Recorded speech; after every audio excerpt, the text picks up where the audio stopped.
second, guys. All right, welcome back to another master class. I'm so excited because I am going to be introducing our guest speaker for today. We did have a pause last week due to some unforeseen health issues, but now we are back. So I am bringing on Bruce Hill from New Skills, New You, and today he is going to be teaching us how to pick the perfect price. You know that sometimes we don't charge what we want to charge what we need to charge, or charge what we are valued, right? What the value of our product is. So he is going to teach us how to charge the perfect price for our products. I'm so excited. Thank you so much for doing this masterclass, Bruce. How are you? So far, so great. It's been a great day. Like Ronnie was saying, it's been busy, but making sure I take time to rest, I try to eat well, and get a little exercise in too. So it's been good. It's been good. Awesome. Love it. Love it. Love it. Thank you for agreeing to do this masterclass. So we are super excited and we are dialed in. Awesome. All right, y'all. So I've taught this before in different pieces.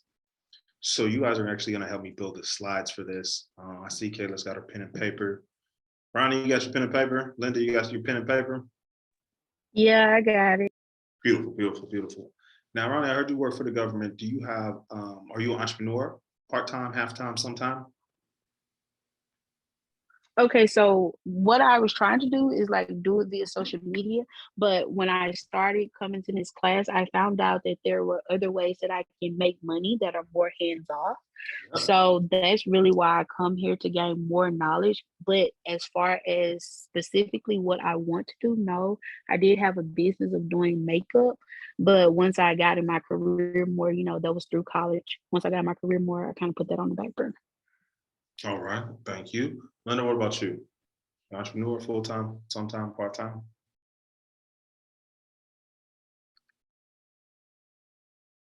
All right, perfect. And Kayla, besides your Airbnb, do you any other entrepreneurial endeavors?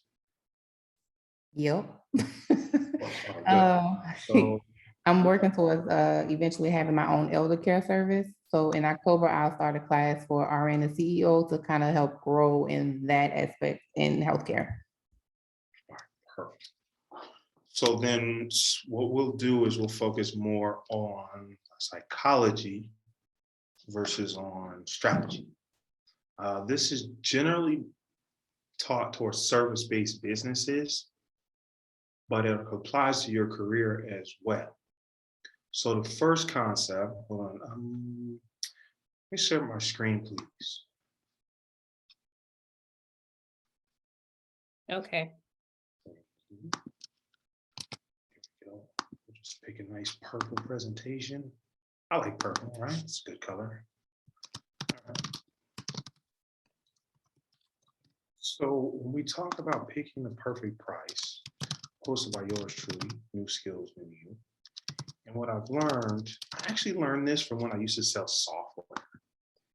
And I asked the question, I was like, oh, how much is this software worth? And I was like, who decides the price? And he told me, he's like, Bruce, the customer decides the price. It's worth whatever the customer will pay for. And I was like, I feel like you're avoiding my question, but I was like, whatever, I'm going to lunch. So I didn't press him, but I realized there was a very profound wisdom in the simplicity of his answer. So pricing, gem number one, you can charge absolutely whatever you want. You can charge any price you want for anything. It does not have to be reasonable. And can y'all hear me okay? Give me a thumbs up if you can hear me. All right, my mouse died. That's fun. Christina, kick off my slide share, please. Can you stop sharing? I don't think so. Let me see. Oh yeah, hold on. Hold on, let's see. Okay, cool. Oh, that works. And then you can Okay. stop. All right, perfect. Yeah, I don't know what it did just now. That was interesting. It just froze. So we doing, and this is something. So here's a little Bruce story. I started teaching in parks. I started teaching like literal grass and trees outside. So there wasn't Wi-Fi, there wasn't a plug for the projector, I didn't have a whiteboard. So all of my trainings were, I call them caveman style, no technology. And I actually had the opposite problem by a lot of people is they'll put too much info on their PowerPoint slides, or they're reading their slides, or it's just a bunch of videos thrown together. I have the opposite problem. My mind is trained to just present. Like, here's the info. And so I have to learn to create PowerPoint slides. Actually, I hire somebody for that. I ain't gonna do it. So when my computer freezes and I can't share my screen with you anymore, like it's easy. It don't bother me at all. So we're gonna rock and roll. Here's the pricing piece of wisdom number one.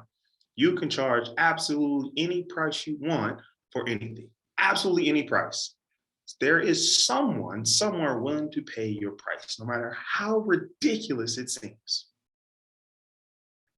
Now, this is a very profound realization. This is very enlightening and this is very liberating. Because with that logic, you can never charge too much. People are worried, like, oh, I don't want to charge too much. I don't want to. You can't charge too much. It's not possible. Now, here's two very important things you have to be aware of if you charge a very high price. Let's say anybody bake, we have any bakers in here? Anybody like baking cookies? Cake, maybe? All right. Let's say you have your grandma's chocolate sheet cake recipe, okay? And you're telling us saying, you know what? I'm gonna sell this recipe so I can go by grandma's home and refurbish it. Don't keep it in the family, all right? Very noble. I'm gonna go and teach them this recipe in person for $1 million, all right? $1 million chocolate cake. So that's got a nice little ring to it. I feel like I would click on that ad. I'd be like, what the hell? So here's what happens. Write this down. The higher your price, the harder it is to find a person willing to pay that price. Okay? It's not very catchy, but it's very important. The higher the price, the harder it is to find someone willing and able to pay that price. So, part two, how long can you survive in between customers? So let's do a little thought experiment. How much do we say the cake was? Charging $1 million. $1 million. $1 million chocolate cake. Let's say let's say my living expenses are $50,000 a year. Let's just keep it pretty simple. It's $50,000 a year. Okay. Let's say the time it takes is 2 years. It takes me 2 years to find my customer that's going to pay me $1 million. Okay. So that means I've got to live for 2 years without any income. It means $50,000 for year one, another $50,000, that's $100,000 just for being alive. Let's say marketing, branding, publishing costs me $300,000. I get, social psychologist, I get a PR person, I get a media person, I'm running Facebook ads. It costs me $300,000 over those 2 years to find someone. It turns out this is a sheik. It's an oil baron in Western Asia, and he wants to teach his wives your $1 million chocolate cake recipe. So he's gonna pay you. He's gonna fly you out. He's gonna pay you. You get to teach everybody the chocolate cake. So let's do some math here. 100,000 in living expenses, 300,000 in customer acquisition. It's cost me 400,000. All right. That means my net profit is $600,000 before Uncle Sam gets to it, right? That means I average $300,000 a year for one chocolate cake recipe. All right? Now, I'm exaggerating a little bit, but it's a very important point. Before you set a price, the question or not, is it reasonable price? You want to find the intersection of how high you can set the price and how easy it is to find people willing to pay the price. That's the limiting factor. Somebody will pay it. I saw a paper clip. I thought it was a joke, but I actually went to the website. I usually look it up. My computer is still frozen, which is weird because I'm talking to y'all. I don't know. It was a paper clip. Some goofy website. Was it Gucci maybe? Louis Vuitton? It was $1,200 for an inch gold paperclip. I don't even know if it was gold plated. And I thought to myself, this is a perfect example. I should use this in my conversation. Because I wouldn't pay $1 for 100 paperclips. But it's not how much I would pay.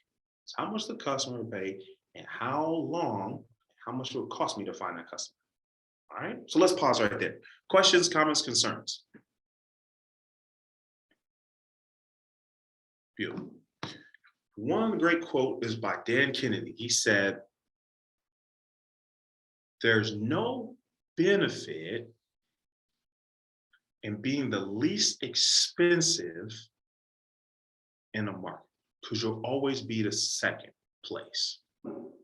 But there's a huge competitive advantage of being the most expensive in the market. And I thought about this and I was like, it's a lot easier to stand out if there's something that sets your product apart. Write this down.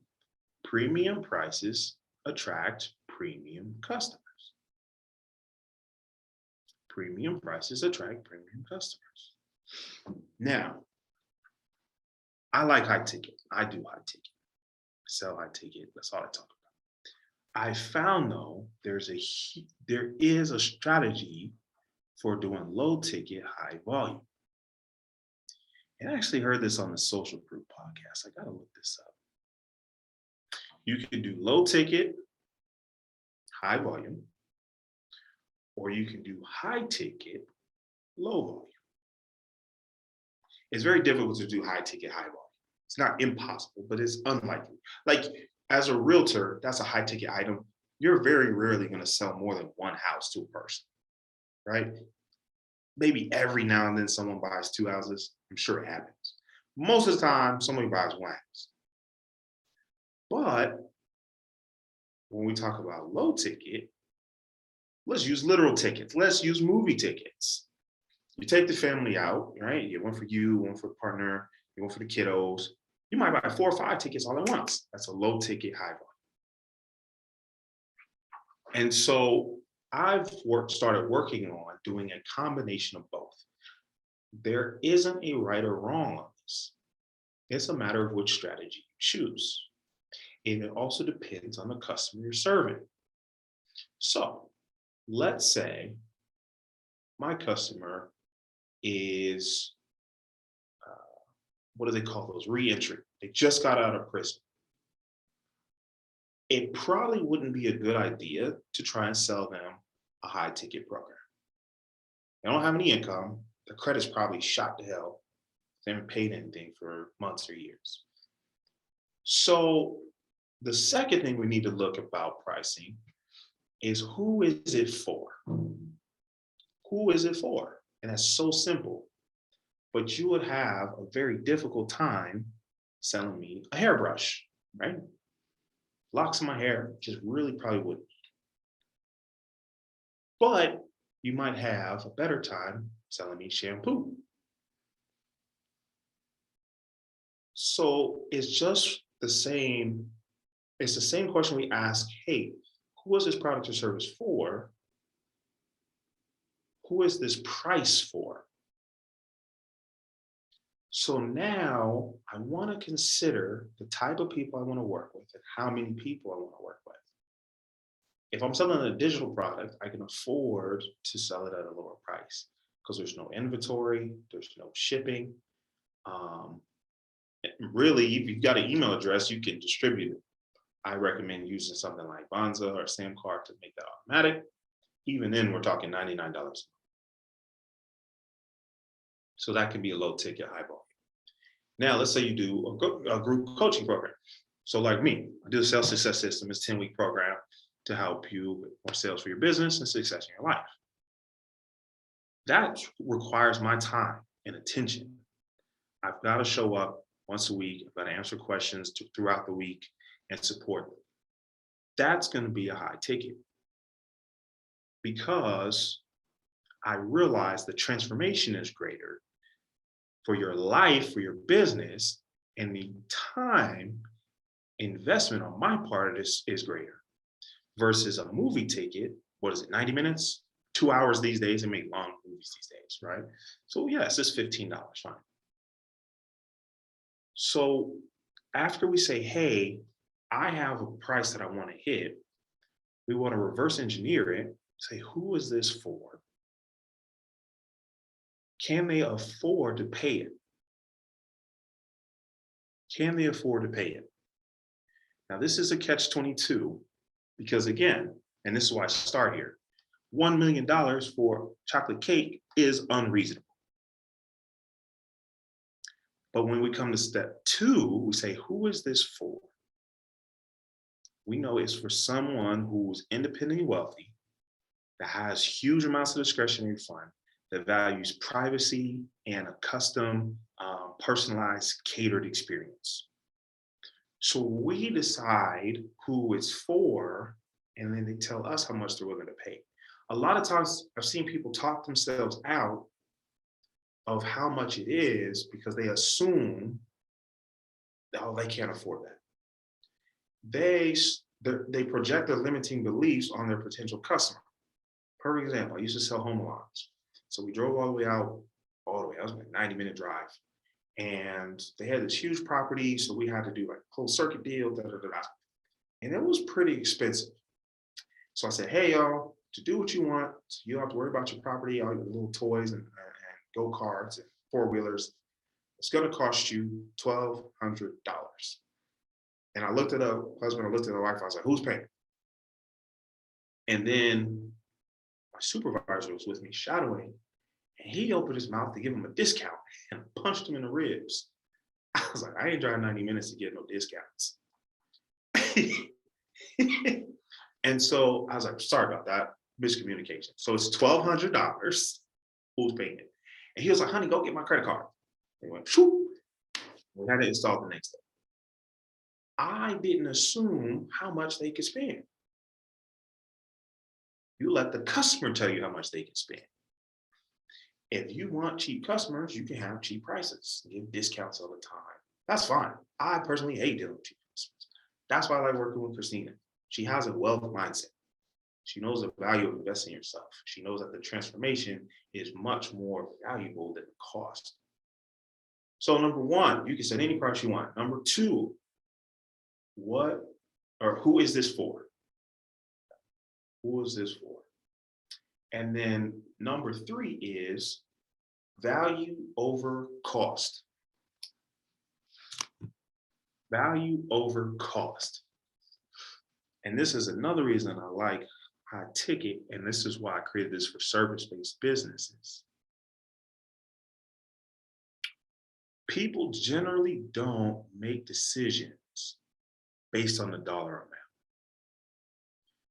It's a little counterintuitive when you go to lower priced items, but it makes sense. And you've done this, I've done this, we all do.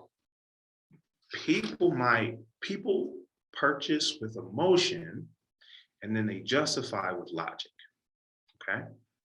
People purchase with emotion and they justify with logic. Sometimes that logic is, well, this one costs less. But, shout out to Target. Sometimes we go to Target for some toothpaste and we come out with an air fryer. That's not logical. It's emotion. But it was on sale. It's 12% off. It's 15% off. So we are able to justify our emotional decision with a logical statement. It is less than its normal. Why did we buy the air fryer though? What was the value? Because we're able to picture, this is important, we're able to picture what our life will be like when we spend this money. So we trade our money for the experience, we trade our money for the transformation. Because you've done this. You're like, ooh, I could put it right here on the counter, and I've been meaning to eat healthier, and this will help me not fry so much foods, and it'll be faster, and it'll be easier to clean. So all of a sudden, it's not about the air fryer anymore. It's about the value that it brings to our life. Why is it significant? It goes back to number one. We could charge absolutely anything we want as long as we're able to clearly articulate the value it brings to our potential client's life. Perfect example. I was working with a client. Or actually, I wanted them to be a client. Hey, you need to join this program. And she's like, oh, I could do it myself. I was like, yeah, absolutely good. And I was like, how long will that take you? And she was like, well, I don't know. I was like, okay. Well, if you join our program, I know you'll be done by October 25th. And I was like, do you have a project manager? She was like, no. I was like, well, we have project managers. So you don't have to find one. I was like, do you have an editor? She was like, well, I was looking for one. I was like, did you find someone? She was like, I'm not sure. She was like, I don't know if they're any good. I was like, well, we've got editors and they're really good. And I was like, do you have someone to publish? She was like, no, I have no idea where to find a publisher. I was like, well, do you know how much a publisher costs? She's like, no. I was like, well, I do. It's included in the program. She's like, really? I was like, yep. So you can save time, energy, effort, and money if you just join a program. She was like, damn. I was like, or you could do it yourself and you could take longer and it could be harder and it could stress you out. So guess what? She's like, yeah, let's do it. Unfortunately, full disclosure, her husband ended up in the hospital. So give her some time to take care of what's important to her. But barring that unpredictable circumstances, she was like, yeah, that makes sense. That adds a lot of value. The biggest mistake I see, and this is where I teach sales skills and not sales training, very subtle difference. I don't want you to be a salesperson. But if you're able to emphasize the value, people are going to tell you yes more often. And they're not going to argue with you about the price. Because it's not about the price anymore, it's about the value. Because if I say, hey, you've got a headache, I've got this bottle of medicine and it's $20.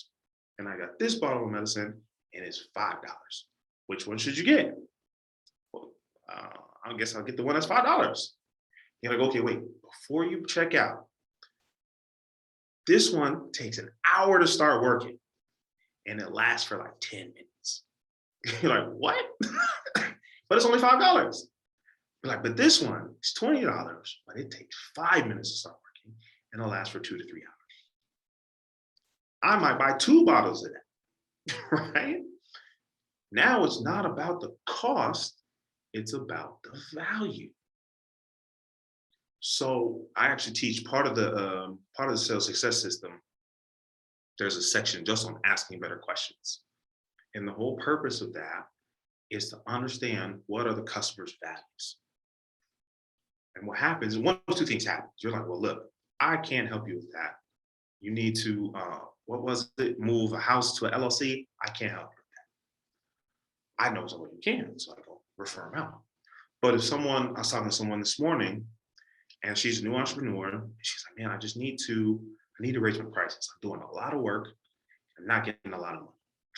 Christina, she was charging $100 for a 4-week program, a group coaching program.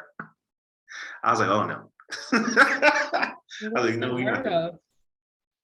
we're not doing that. Look at Jenna's face.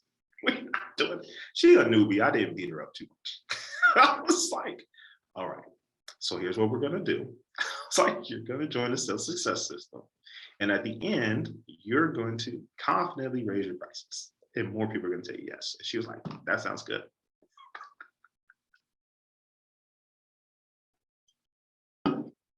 It's about the value. It doesn't matter what the program costs. It's about the time that's gonna save her. And she can make some more money. That's a bonus. So we decide our prices. Number two, we have to find people willing to pay it. They're there. We just gotta find them. Who is it for? And then number three, we always focus on value. Don't get distracted by the cost. If you remember those three things, I'm confident you'll make much, much more money.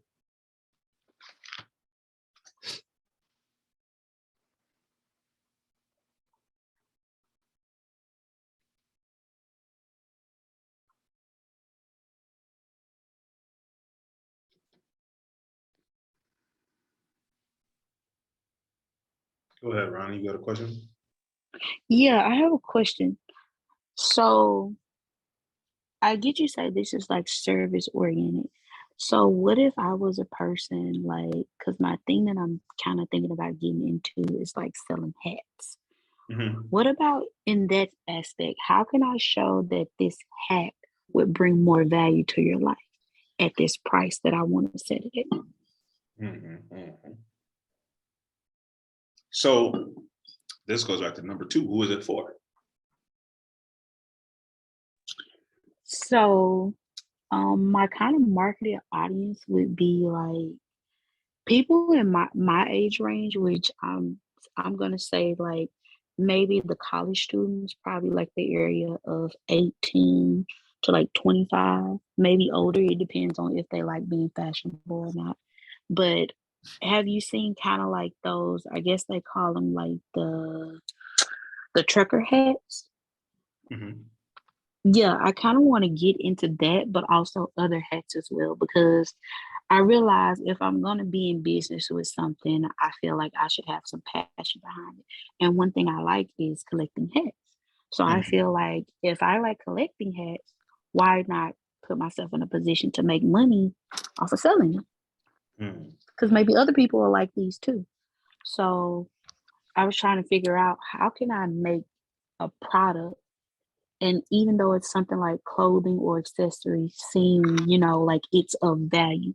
Because I feel like if I find a vendor, I'm going to have a certain type of hats and I want to target it to that particular age group, I guess, like the college students, between people fashion. Those are my main target because to me, and it's just because I was a college student, as of right now, like beginning of college, all right, most people they trying to throw on outfits. They trying to make their way or their statement, whether it's who's who in college or they're trying to make who's who on social media. And there are certain things that are super trendy, but I feel like right now, hats are really making a statement right now. That's just me personally looking at things. And I want to kind of jump in on that when it comes to the fashion scene of hats. Okay. Couple things to unpack there. First of all, we don't do things because we're passionate about. Okay. We one of my favorite coaches, she says this all the time. She actually helps speakers, coaches, and network marketers write a book that sells. She said her passion isn't about writing books. And you go listen to her, some of her lives, she on Clubhouse, she says it all the time. She said, God put me here to help change people's lives. That's what she's passionate about.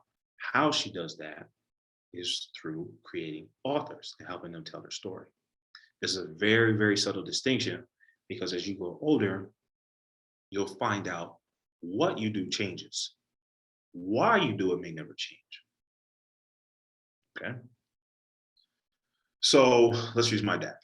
Um, he used to do woodworking and now he likes to play chess.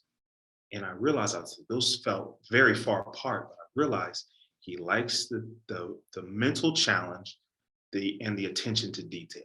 That's what he likes to do. So why he does it hasn't changed, but these are two very, very different activities. Let's go back to the hats. Why do people wear hats?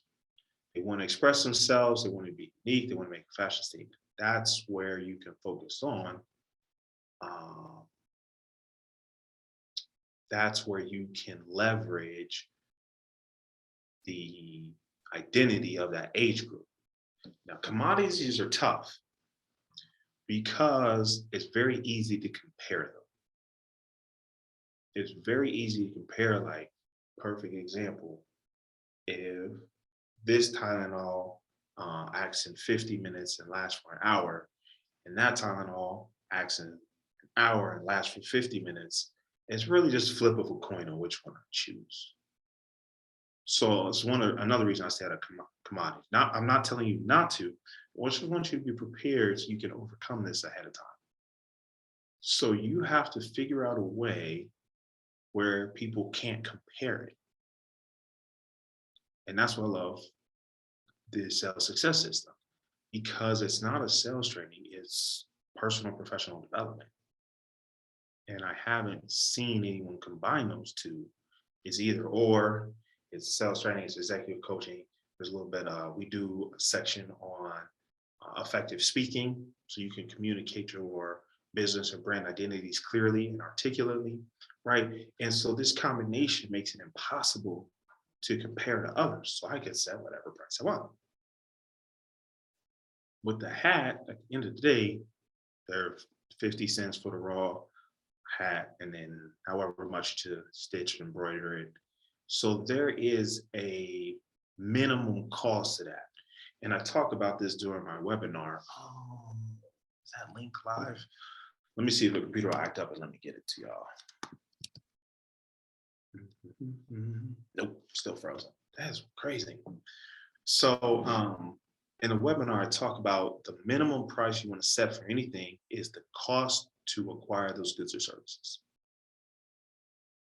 Next up, if you draw like a, excuse me, a little ladder. Next up is the market. What does the market say this is worth? Now that's a very dangerous one, because you don't want to get stuck in a comparison game. It's only for a point of reference. Because what I usually like to do is find out the market average and then figure out a way I can go above that. Remember the quote from Dan Kennedy earlier, there's no competitive advantage in being the least expensive, because you'll always be second place. But there's a huge competitive advantage of being the most expensive. So how can you make it? And it doesn't have to be $100 hat, although that could produce some exclusivity. I always try and find a way to say, hey, what makes this stand out more than the competition?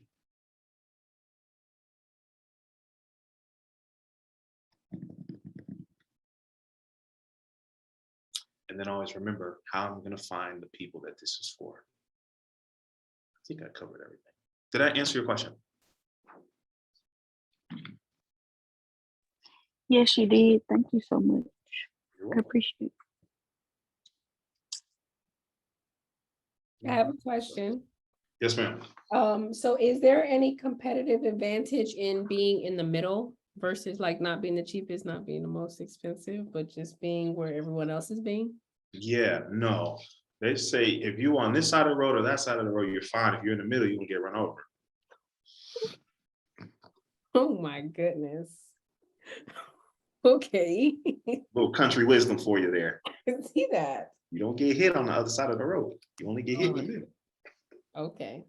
So should your prices stay the same, or should you always be like monitoring your prices in the market and either like increase or decrease, or, you know? That is a phenomenal question. So let's see, I want to get, I'll use me. We'll use me. When I first started coaching, it was $100 for 3 hours. Oh, that's adorable. It's adorable. Now, if I like you, it's $250 an hour. And I like to sell them in sets of 4 because you really just can't get nothing done in an hour. And I want transformation. That's what you pay me for, is transformation. What happened between $100 for 3 hours and $250 for 1 hour? There's 3 things happen. I learned a lot more. I have more practice. I have more experience. I'm better at getting you that transformation faster. Nothing I teach y'all is completely revolutionary. It's not. I wish I could take credit for it. I go apply for a Nobel Prize. What's valuable in what I teach you is I figured out a way to make it so simple. You're like, I get it. And it's organized. I don't even know how many books I had to read to get all these pieces of information I just gave you. 2 or 3 books by Seth Godin, 2 books by Dan Kennedy, a couple books by Russell Brunson, 3 books by Malcolm Gladwell. Am I up to 10 books yet? So you're not paying me for information. You're paying me for organization and transformation. All right, so number 1, I've learned a lot more. 2, I've practiced a lot more. 3, I have testimonials. I have success stories. So now I say, hey, you don't have to believe me. Go ask them. Perfect example. Well, Christina, you know the Turners. I work with the Turners now. Why did the Turners decide to bring me on to work with their closing team, their sales team? Well, they called the student loan doctor. I have receipts. And I promise you, charge them a lot more than I charge Sonia. Why? Because I have the experience and I have the receipts. So your prices absolutely should increase. What you do though, so you don't isolate the lower tier of your clients, is you document it, ebook, digital course, something that does not require any of your time. And that's your low ticket item. And that's why I said earlier, that's what we do, the low ticket, high volume, and the high ticket, low volume. There you go. Thank you. Thank My you. pleasure. Go ahead. I can't see names. Linda. Hi. Hey, Linda. Hi. Hey. Hi, Christina. Hi, Bruce. I had a quick question. I'm not sure if you mentioned this, but how do you feel about having services offered temporarily free? How do you feel about that? Why would Like you start off with an introductory, I don't know, price of free, but it's like temporarily for, I don't know, maybe like a week or 2. How do you feel about that? What's the product or service? Well, I have a nursing review company where I prepare students or students who graduated from nursing school and get them prepared for their nursing licensure exam.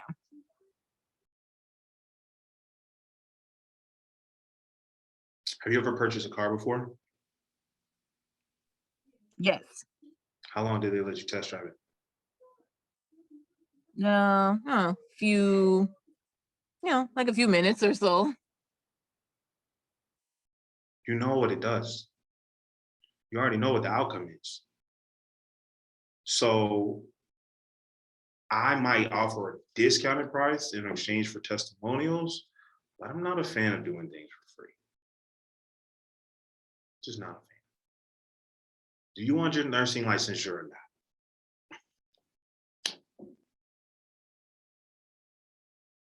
So I might give them a sample section of a course. I don't know how many modules there are. So here's, you can see the learning style, you can see how the studying is set up, and then it should give them an option to buy it. Because at the end of the day, that isn't something no one has ever heard of before. Like when they invented, was it dipping dots? Does anybody remember when those started being popular? You had to give it away because no one knew what the hell it was. But what's a dipping dot, right? There's no context. I'm trying to think of another example. Whenever it's something that you've never seen before, I think it's a good idea to give it away for free to build visibility, awareness, and get some testimonials. But if they're on the fence, then the issue isn't the price of the course or the program. It means that they don't see the value. So I might go back to our value versus cost. How can we emphasize the benefits of taking a program?